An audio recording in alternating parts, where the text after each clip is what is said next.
رات رات یہ پکارتے رہتے ہیں، اللہ سے دعا کرتے رہتے ہیں کہ ہمارے رب ہم لگا مالک ہمیں عطا فرما من ازواجنا، ہماری بیویوں کی طرف سے، وذریاتنا، اور ہماری اولاد کی نسلوں کی طرف سے قرۃ اعین، مالک آنکھوں کی ٹھنڈک نصیب ہو، ہماری آنکھوں کی ٹھنڈک ہے اللہ کی فرما برداری میں ایمان کے اندر، تو مالک ان کو بھی ایماندار بنانا، اور وجعلنا للمتقین اماما، اور مالک ہمیں متقیوں کا امام بنانا، قیامت کے دن ہم بڑے ہیں کہ اگر ہم چل رہے ہوں ہمارے سامنے فاسق و فاجر، ہمارے پیچھے دنیا دار، ہماری نسلیں آ رہی ہوں، ہمارے بچے، ہماری بیویاں آ رہی ہوں، پروردگار کس سے ہم بنانا؟ بعض لوگوں نے کہا اس کا امام سے ہم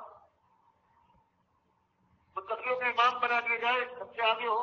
یہ بھی لوگوں نے کہا ہے، لیکن یہاں جو مسئلہ آ رہا ہے وہ یہ ہے کہ مالک کی ایک جو سیاق ہوتا ہے اور سباق وہ یہ ہے، وہ یہ سے یہی معلوم ہوتا ہے کہ مالک ہماری اولادیں، ہماری نسلیں ہیں، یہ فاسقوں فاجروں سے نہ بنے، پروردگار یہ متقین سے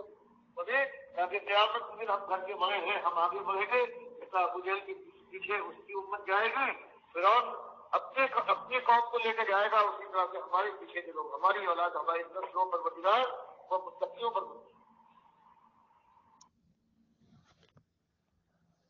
دیکھیے، یہ ایماندار بہت زیادہ خیر خواہ ہوتا ہے، اپنی فیملی کا، اپنے گھر والوں کے لیے بہت زیادہ فکر مند رہتا ہے، جہاں پوری دنیا کے لیے فکر مند ہے تو اپنے گھر والوں کے لیے، اپنی بیوی کے لیے، اپنے بچوں کے لیے تو ان سے زیادہ فکر مند ہے کہ یہ کہیں دین کے راستے کو چھوڑ نہ دیں، اور پھر اللہ سے دعائیں کر رہا ہے کہ مالک ان کو ہماری آنکھوں کی ٹھنڈک بنائے رکھنا، اور مومن کی آنکھوں کی ٹھنڈک یہ ہے کہ اللہ کی فرمانبرداری، یعنی اس کی اولاد جب اللہ کی فرمانبردار ہوتی ہے، مومن ہوتے ہیں، صالح ہوتے ہیں، تو یہ مومن کے دل کو خوش کر دینے والی چیز ہوتی ہے، اور اگر اللہ کی نافرمانیاں کریں، دنیا داروں کی طرح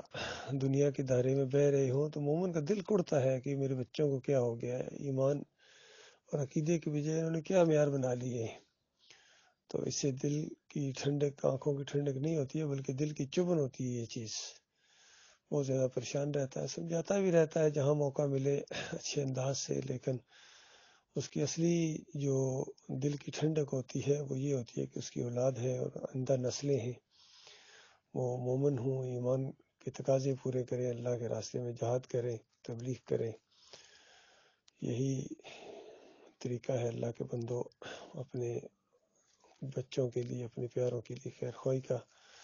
کہ ان کو اس کو ایمان عقیدے کے راستے پر چلاؤ، توحید کے راستے پر، رد شرک کے راستے پر، کفر بالطاغوت کے راستے پر، اور یہی فلاح کا راستہ ہے، کامیابی کا راستہ ہے۔ یہ دنیا چند روزہ ہے، اس کے اندر جو گم ہو گئے اس دلدل کے اندر، وہ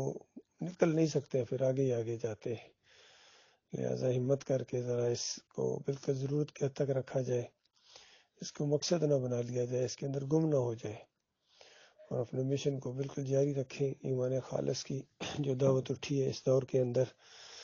یہ ڈاکٹر مسعد الدین عثمانی رحمۃ اللہ علیہ کی آواز تھی، ان کی تقریر میں سے ایک چھوٹا سا حصہ میں نے یہ آپ لوگوں کے لیے پیش کیا ہے، اور اس کے اوپر یہ تبصرہ کر رہا ہوں، اور یہی میرا پیغام ہے میرے رشتہ داروں کو، برادری والوں کو، اور آئندہ نسلوں کو، کسی ایمان عقیدے کے اوپر قائم رہنا۔ جو ایمان عقیدے کے اوپر قائم رہیں گے وہ میرے ہیں، اور جو اسے ہٹیں گے وہ خود اپنے ذمہ دار ہوں گے۔ اللہ تعالیٰ توفیق عطا فرمائے نیک راستے کی۔